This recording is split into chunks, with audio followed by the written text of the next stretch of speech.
ఈ వారం థియేటర్లోకి వచ్చేసిన లేటెస్ట్ తెలుగు మూవీస్ ఏంటి ఇప్పుడు చూసేద్దాం. సీనియర్ యాక్టర్ సాయి కుమార్ గారు లీడింగ్ రోల్ లో చేసిన సోషల్ డ్రామా నిజం జూన్ 13న మన ముందుకు వచ్చేసింది.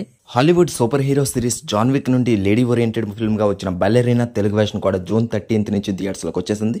Hollywood action film how to train your dragon Telugu version కూడా జూన్ 13 నుంచే మన ముందుకు వచ్చేసింది.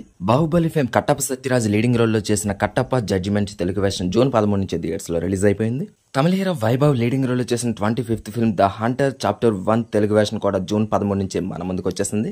తమిళ యాక్టర్ కెవిన్ లీడింగ్ రోల్ లో చేసిన దాదా సినిమా తెలుగు వెర్షన్ పాప కూడా జూన్ 13 నుంచి థియేటర్స్ లో రిలీజ్ అయిపోయింది. నవీన్ చంద్ర, రాహుల్ రవీంద్రన్, లావణ్య త్రిపాఠి లీడింగ్ రోల్స్ లో 13 ఏళ్ల క్రితం వచ్చిన musical and emotional love drama అందాల రాక్షసి ఈ జూన్ 13 నుంచి థియేటర్స్ లో మరొకసారి రిలీజ్ అయిపోయింది. మాస్ మహారాజా రవితేజ కెరీర్ లోనే బిగ్గెస్ట్ ఎంటర్టైనింగ్ మూవీ వెంకీ ఈ జూన్ 13 నుంచి థియేటర్స్ లో మరొకసారి రిలీజ్ అయిపోతుంది. Power star Pawan Kalyan career లోనే టాప్ బెస్ట్ లవ్ డ్రామా అంటే తొలి ప్రేమ ఈ సినిమా ఈ జూన్ 14th నుంచి థియేటర్స్ లో రిలీజ్ అయిపోయింది.